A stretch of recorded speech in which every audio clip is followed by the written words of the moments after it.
Welcome back to A Case of the Sunday Scaries. I'm Elyse, And I'm Annie. and you might notice that I do not have my soft. Sultry voice. Some of you have said that you enjoy. I am not bringing that to the table today because the Rona has come for me round two. And poor Elise has been such a trooper. To everyone listening, I did try and take over this episode again to give her some rest, but she is determined to bring the best episode to everyone. I'm excited, but I feel so horrible right now, even seeing her. We're not in person. We're doing the little FaceTime camera, but she's looking rough, but she's bringing us another case. So I appreciate your honesty. Yeah, puffy would be an mhm. understatement. I can't really see my eyes anymore because my sinuses are so swollen. But I know this is such a first world problem, but my biggest complaint this morning is for some reason I've not lost taste or smell, which is great. I'm happy about that. But like the first time that I got COVID, I have a constant metallic taste in my mouth. But for some reason, coffee in particular, I took my first Oh, sip yesterday and it tasted like I was drinking warm blood. that's very savage. I feel like that first cup of coffee is such a moment of peace, and it just throws your whole day off if you don't get that. Yeah, and especially I mean, let's be honest, I'm addicted to caffeine, and so I already had a headache, wanted to make sure I didn't get more of a headache by not having caffeine. So I am drinking a lot of tea to make up for it because I might be doing a true crime podcast, but I am not a vampire and I cannot drink warm, bloody coffee. No, and right now it's so cute. You're in this big fluffy robe, headphones on, cup of tea handy. So, excuse me while I try to get through this episode with a cough and a sniffle in between. Normally, we would cover true crime current events, but I think today we're going to just go right into the case before my voice gives out on me completely. Let's do it.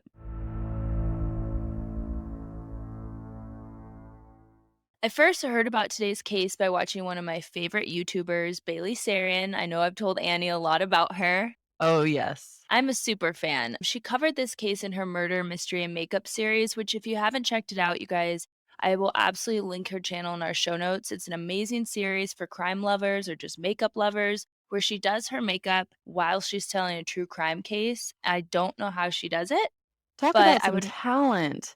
Right? I mean, I'm sitting here, like you said, in my robe with my tea and barely making it through, and she's doing a full face of makeup. I don't know how she does it, but I would suggest watching her series on YouTube. And she also just started a dark history podcast that is really interesting as well.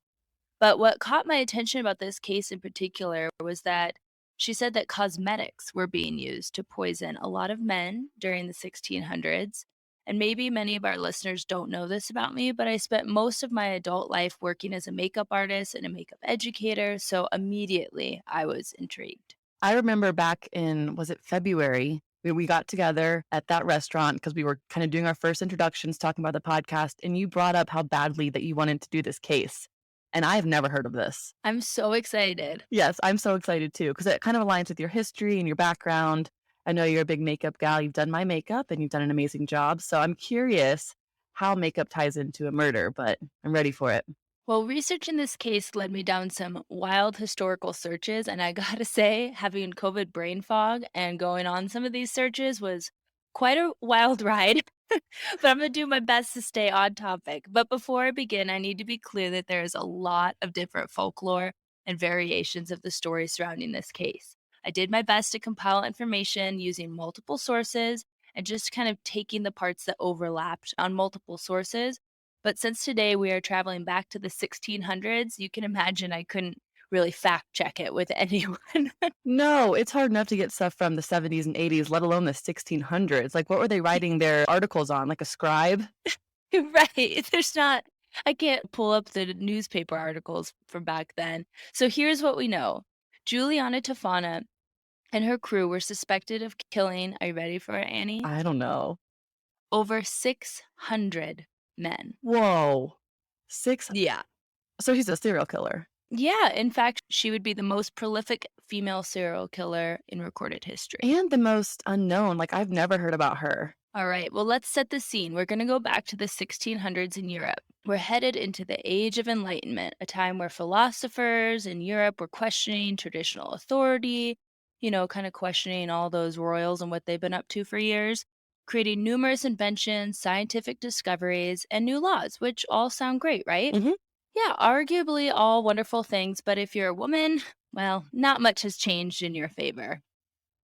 As a woman in the 17th century, let's just say you're married, as most of them were, and you're unhappy in your marriage, which, again, many were, because women were treated as a business transaction, something to be traded off by their father for more wealth, status, privilege, whatever the case. But if you were unhappy in that arranged marriage, you were kind of shit out of luck. And weren't they doing this whenever they were young, right? The girls were very young and they got like a cow or a chicken in the transaction piece you were talking about. Well, hopefully a little more than cow or chicken, but yes, dowries were still a thing.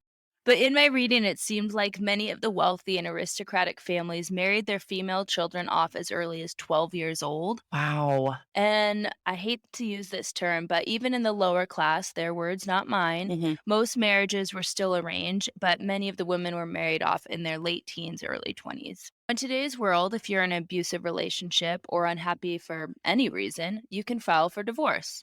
You don't need your husband's approval, you don't need your father's approval, you can go ahead and do it on your own. Heck, we know, like, there's the sad statistic that sorry, Annie, because you are married, but the statistic that about half of US marriages will end in divorce, Yep. but back then, divorce was not even an option. You could have your marriage annulled, but there was really strict criteria for getting annulment. You could try to prove that you were forced into the marriage before the age of consent and that it was not consummated, but given the age of consent during this time was 12 for a girl No and way. 14 for a boy, Babies. that absolute babies. I don't even know, sorry, listeners, but I don't even know if I had my period at that age, No. much less should be making adult choices like being a wife. No, you're forcing them to grow up way too fast. 12-year-olds should be playing in fields of flowers and having, basic chores, but not having to be a wife or a husband even at 14. That is insane. But it was common back Ab then, you're saying. That was the age of consent, at least, and usually the wealthier family was, the earlier off you got married. So, if you could not prove that you were forced into a marriage before the age of consent and that you never consummated it, and that you never, once you reached legal age of consent, agreed to it in any way, verbal, written, or just by giving your hubby a hug on the streets, you were not allowed to get an annulment. Wow. The odds were not in our favors, ladies. No, absolutely not. You could also seek something called legal separation from bed and table, which, quite frankly, those are the last two things I want to be separated from right now, Mm-mm. why I have COVID. But basically, what that meant is that your marriage bond would still be intact, but it wouldn't affect your inheritance or the legitimacy of your children. You could never remarry, so you were still legally married, but you were allowed to live separately from your partner. Interesting. So even though you get married at 12 years old, and let's say this does happen for you and you get to get away from your husband, you still can never remarry. So your life at that point, you're still considered to be with this man. That's interesting to me. Hmm. I don't Yeah, like that. and keep in mind, adultery has some pretty high consequences at this time. In order to get this legal separation from bed and table, which they really got to work on that name, you had to prove adultery or cruelty. Now, unlike men, women during this time would have to prove both situations were occurring, since women were supposed to really turn a blind eye to their husband's wandering eye. And I was disgusted to find out that women who were seeking this legal separation had to prove not only were they being abused, but that the abuse was life threatening because husbands at this time had a legal right to chastise and physically reprimand their wife. Wow. I hate everything about this. Yeah.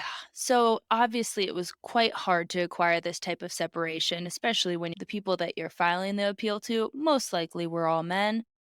But it's incredibly hard to acquire this type of separation. And I found an article by Amanda Foreman for the Smithsonian Magazine that said when a divorce law was finally enacted in 1857, which is 200 years after Mhm. what we're talking about, and the floodgates were opened, the number of divorces in English history stood at a mere 324. That's it? That is it. So that just kind of goes to show how hard these separations were to obtain. Basically impossible. And can you imagine going and trying to get your marriage annulled, and if you don't get it annulled, going back home to your husband? I don't think that probably would fare very well. As you can imagine, in the 1600s, there was plenty of unhappy, pissed off women who were stuck in loveless and abusive marriages. Without legal ways to separate from their husbands, some may have turned to some other desperate measures. And this is where Giulia Tofana comes into the picture. Do we like Julia or is she a bad girl? TBD. Oh, We don't know exactly when Giulia Tofana was born, but it's believed she was born in Palermo, Italy. And you guys, I never took Italian, so bear with me on these names. Some historians think that she may have been the daughter of Tofania di Adamo. wow, what a name. They sound like royalty, kind of. Beautiful name, but I had to hear the pronunciation quite a few times and I still am not sure if I'm getting it right, which I will 100% blame on my ear infection. So this is a little confusing because they don't have the same name, right? But during this time, it was actually quite common for women to take the first name of their mother as their last name until they were married. I didn't I know didn't that. either. So, why is any of this important? Well, Tofana di Adamo was executed in July of 1633 after being suspected of poisoning her husband with arsenic. Oh, As you will see, this would be a mother like daughter situation, which would later become a grandmother like granddaughter situation, because all the women in this family basically became professional we all poisoners. have those family traditions. Like mine is drinking too much at Christmas and having a great time, and theirs is poisoning people. Speaking of which, Julia did get married, but after his death, which now in hindsight probably should have been looked into, moved with her daughter Geronima Spana to Rome. During this time, apothecaries are booming. People are seeking out perfumes, cosmetics, medical remedies that they weren't able to get before this.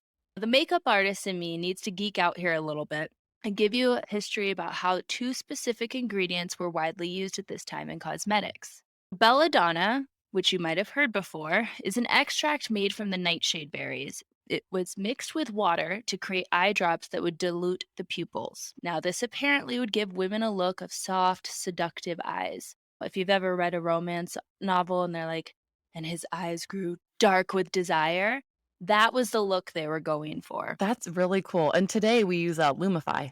It's always about the eyes. Right? But belladonna eye drops actually dilated your pupils, so it made the colored part of your eye almost invisible, so they would just have these dark, kind of mysterious looking eyes. Belladonna is wildly toxic. Only 1 part of belladonna is necessary per 130,000 parts per water in order to dilate the pupils. That's risky. Yeah, that's an understatement. 1 part per 130,000 parts of water.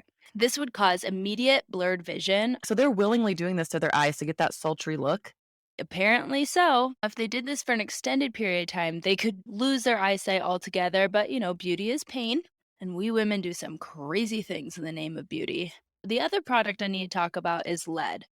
Lead was often used in cosmetics to whiten skin. At the time, the lighter your skin was, the more beautiful. Please do not come for me. This is the bullshit of that time period. I'm not saying I'm agreeing with any of this, but women would use a white paint made of lead and vinegar to create the appearance of white Mm. skin. I think the most commonly discussed use of lead in makeup was by Queen Elizabeth I, who used this mixture to cover her smallpox scars. Unfortunately, we know that lead is not a good thing to be putting on your face. We don't even allow it in paint on our walls, much less our makeup anymore, because over time, this mixture would cause skin discoloration, hair loss. Oh, and your teeth would rot and fall out. Sexy. Whoa, I'm getting some very vivid images of just like this rotting woman who's like, I'm beautiful, right? And everyone's like, sure, sure. It's pretty creepy because the longer you use lead makeup, is kind of this awful chicken before the egg situation. Because the longer that you used it, you would have to use more of it to cover the damage that the lead makeup was doing to your But they never skin. put two and two together to realize that lead was the common denominator. Well, at some point they must have, but there is kind of this folklore around Queen Elizabeth that said she died with an inch of makeup on her skin, and who knows Whoa. if that's true, but it would actually make sense because at the time of her death, now I'm really going on a tangent, but they also used mercury and stuff like that in their lipsticks. It was awful. So, at the time of her death, she had basically taken off quite a few layers of her skin and had to use the makeup to cover it. So, maybe she did have an inch of Mhm. makeup on her. Who knows? We obviously know a lot better now. At the time, just as they do now, though, women went to extreme measures in an effort to reach this standard of beauty for the time.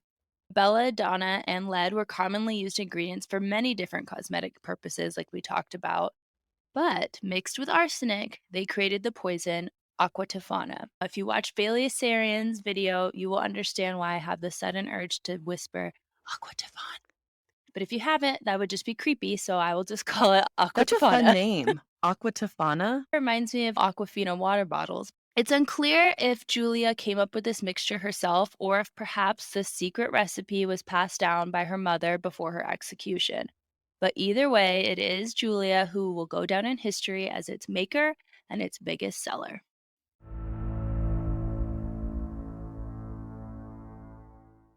Aqua Tofana was, for that time period at least, the perfect poison. Because of its ingredients being so commonly used, Julia was able to package it up in an inconspicuous bottle, and it could be placed amongst the lady's other cosmetics and perfumes without anyone being the wiser. Julia began selling her potion to women seeking escape from their husbands. Many people believed she worked on a referral only basis. Of course, she still sold as her front, basically, the normal apothecary, cosmetics, all of those good things. But no one could accidentally pick up this bottle and be like, "I wanna buy this." No, I don't think this was sitting on the shelf by the cold creams, but it was something that was cleverly disguised, and I'll go into that a little later of how she would disguise it. She had as many as 6 women in her poison ring that would basically vet the woman's story of abuse, make sure that the woman accusing her husband was credible and could be trusted to keep their secret. In some ways, making her a hero to these abused women who couldn't legally leave their husbands. And that's where your question of is she a good guy or bad guy, you kind of have to decide for yourself. However, I think it'd be an injustice to not also include that at this period of history, a lot of women were killing off their husbands, and poison was referred to as inheritance powder Wow. because they didn't get the money if their husband was still around. And once the husband was gone, they could remarry who they chose with all their wealth and inheritance still intact. So, for the sake of this story, I'm going to believe that Juliana was indeed trying to help women get away from their abusers. Yeah, I totally think so too. I think she had good intentions. We're not out here saying we condone anyone killing anyone, but I think whenever you hear about the background, the time period, the age of the women getting married off, it is important to note that she probably was just trying to help them. And I like that she had the group of women to vet out the story to make sure that, okay, they're not just coming in here. Maybe they're like little spies looking in the It windows. it kinda seemed like that, like, this was, especially for the time, quite an organized secret Mhm. ring. They had their little mob of poisoners. So how did Aqua Tofana work? Well, the story goes that a woman would come to Julia's shop requesting manna of St. Nicholas, a commonly used healing oil at the time. Manna of St. Nicholas has a pretty incredible history in and of itself. Does St. Nicholas ring a bell at all, Like Annie? Christmas, presents. We are literally talking about the first Santa Claus. He is what we credit Santa Claus to be, although we've added a couple 100 pounds and a big bowl of jelly and And a big white beard and yeah, a lot of reindeer. yeah. So, this is the first Santa Claus. He was known for giving anonymous gifts and performing miracles and goodwill services all over. But when he died in 346 AD, his body was buried. It was said that his tomb gave off this really sweet smelling odor, and shortly after, a mysterious liquid would weep from the tomb. Legend has it that this liquid would cure anyone who came in contact with it. So, it was mixed with holy water and sold as a cure all potion for people. Wow, that's super cool.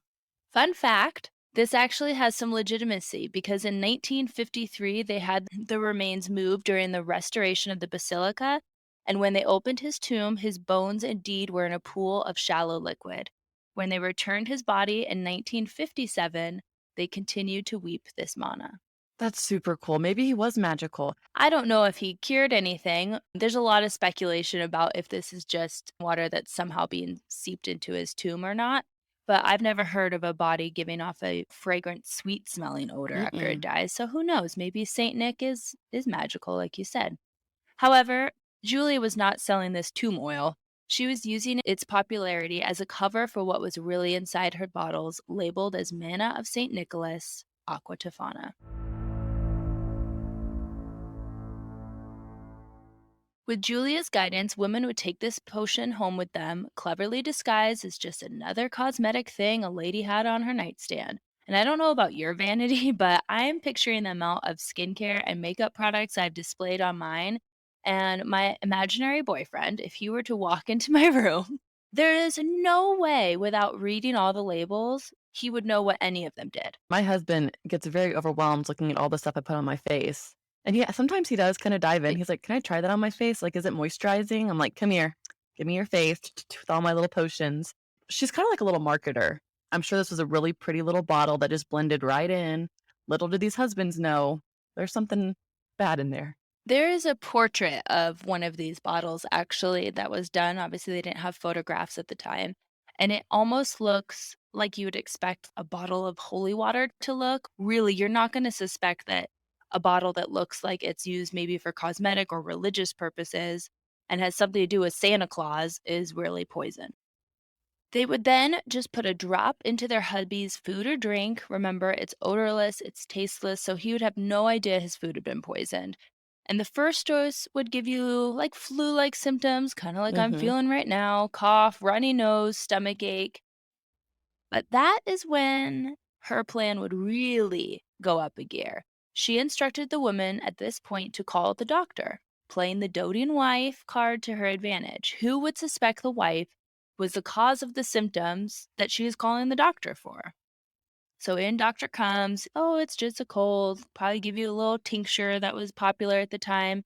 That's really smart. They had it all planned out from the beginning to the end. Oh, very smart. Because by the third dose, hubby is feeling some type of way. He is vomiting, has severe diarrhea, and obviously becoming dehydrated because of those two, and has an unexplainable burning sensation in his stomach. But it was only the fourth dose that would kill him. So he was suffering for quite a bit. Yeah, it was a very slow acting poison. It would seem to doctors that her husband had a progressive disease that slowly took his life. But there was another purpose for this being slow acting. Not only did it give the wife kind of an alibi, but during this time before dose and death, they were instructed to play their part as a worried wife, helping their husband put their financial affairs together just in case, and making sure that he was able to repent his sins to a priest. Now, at the time, religious practice said that that was the only way that you could guarantee your access to heaven was to repent before your death. So not only did she not have to worry about her husband beating on her or his soul being damned to hell. So, like, we don't care, but we kinda care about the soul portion. Women, I mean, I'd be pacing. I wonder if any of them ever got cold feet, like, halfway through on drop number 2. Yes, and we will get into that actually because you are you sure you don't know this case, Annie? I don't. I'm just thinking from my perspective, of course, Derek Spencer's listening like, "Whoa, whoa, whoa. Hold up, hold up." He's gonna be going through your medicine cabinet later. Anything Santa Claus, he's just throwing out immediately. So, like I said, it was kind of this win-win. They had time to get their financials in order, they had time to make sure that their husband was going to heaven. After the husband's death, just to really seal their innocence in the eyes of the public, they were instructed to request a post-mortem examination. Of course, the performing doctor would find nothing that would raise suspicion, and on with her life she would go, inheritance intact and free to marry whoever she This kinda chose. reminds me of that Dixie Chicks song Earl had to where the die? 2 get together and they concoct this plan, Wanda and what's the other one's name? Gosh, I don't remember. Marianne. And they're just the chicks now. Yeah, it's kinda reminded me of that. All right, well, we'll call the husband Earl from here on out. Fortunately, or unfortunately, I guess, depending on what version of the story you're going with, that Julia was a hero saving women from abusive husbands, or she's just, in fact, a mass murderer getting women to do her bidding for her, the poison ring was eventually found out because, like you guessed, a woman finally snitched. In the 1650s, one of her clients got cold feet. Oh, no. She had put the poison in her husband's soup, but when he goes to take that first bite and she immediately is overcome with regret and stops him from eating it. Now, that would be a little suspicious, Oh, I would yeah. imagine, especially with the growing popularity of poison at this time. He's gonna be like, "Excuse me, Also, wifey, what member of the what's murder in mob did not here?" do their due diligence and make sure that she was fully committed?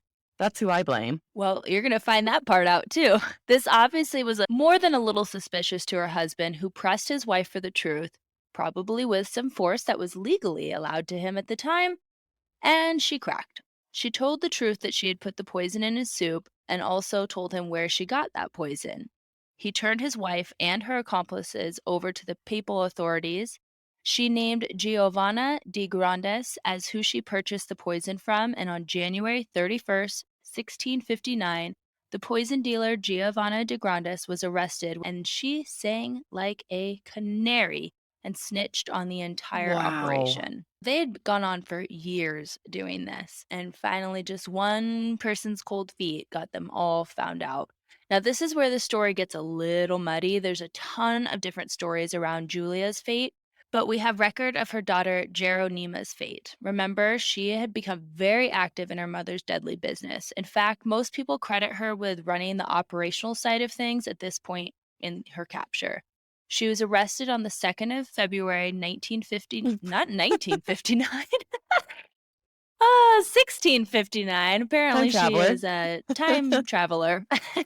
She was arrested on the 2nd of February, 1659. She denied all accusations for months, which you got to realize they were allowed to beat and torture her. So she is going down on this ship. And she refused to confess even to a priest. And another little odd religious fact during this time, you could not execute someone by law until they had confessed to a priest.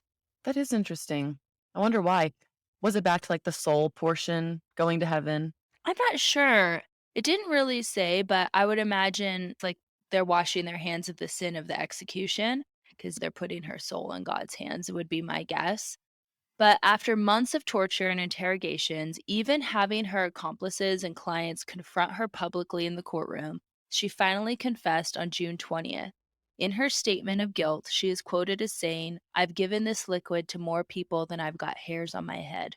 I don't know about you, but I got a few hairs on my head, Oh, and it's more yeah. than 600, I think. Jeronima Spana and a few of her associates were executed by hanging on July 5th, 1659. Over 40 of lower class customers were executed or exiled from the country, but women of the upper class were either given house arrest or escaped punishment altogether by getting papal immunity for their confession. Of course, the immunity deal was only given to ladies of a certain status.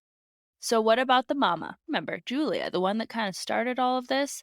There are so many different stories about how she could have died, from seeking asylum in a convent where she partnered with the nuns and a priest to continue selling aqua tofana to women in need, to a story about her getting found out, executed, and her body being thrown over the wall of that same convent. It's pretty unclear what exactly happened, but some historians and tons of folklore credit Julia, her daughter, and their poison ring to be responsible for killing over 600 men, making her, as I said before, the most prolific female serial killer in history. Phew, that was a story. Well, there's more. Obviously, you're having quite a reaction to finding out about 600 males being killed. Can you imagine the males in Europe at the time? This was spreading around like gossip in a salon. The story of this female operated poison ring would spread throughout Europe. In fact, over 100 years after Jeronima's execution, Mozart, you know him, the famous composer, was writing his final requiem and was quoted as saying, "I feel definitely that I will not last much longer. I am sure that I have been poisoned. I cannot rid myself of this idea. Someone has given me aqua tofana and calculated the precise time of my death." Mozart's actual cause of death was never determined, but it just goes to show how prevalent this story became throughout the years, since over 100 years after her execution, Mozart is sitting there paranoid that someone had used this poison against him.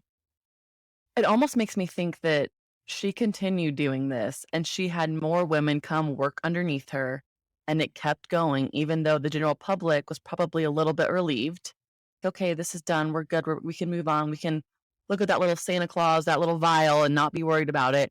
But Mozart into the story. Huh, poor guy. It's very interesting. So that, my friend, is the story of Aqua Tofana, the poison suspected of killing hundreds of men, and its creator, Julia. It's a weird case for me to have covered because, like you said at the beginning, is she good? Is she bad? I don't know whether to have the same disdain for Julia as I would for other murderers, not because she's a woman, but because of the time period she lived in. If she was helping other women escape their abuser in the only way that was really afforded to them at the time, then is she a hero? Or do we look at her like someone like Ted Bundy or BTK, with the same kind of assumption that they're just evil incarnate. I don't know, but we want you to weigh in on this case. What do you think of Julia, murderer, hero, or perhaps she's in a category all of her own? Let us know your thoughts on our Instagram at Case of the Sunday Scaries. And thank you for listening. Thanks for putting up with my coughing, my hoarse voice. And as for me, I am off to bed because I am Yes. so tired. But we will be back next Sunday with a new case for you. Until then.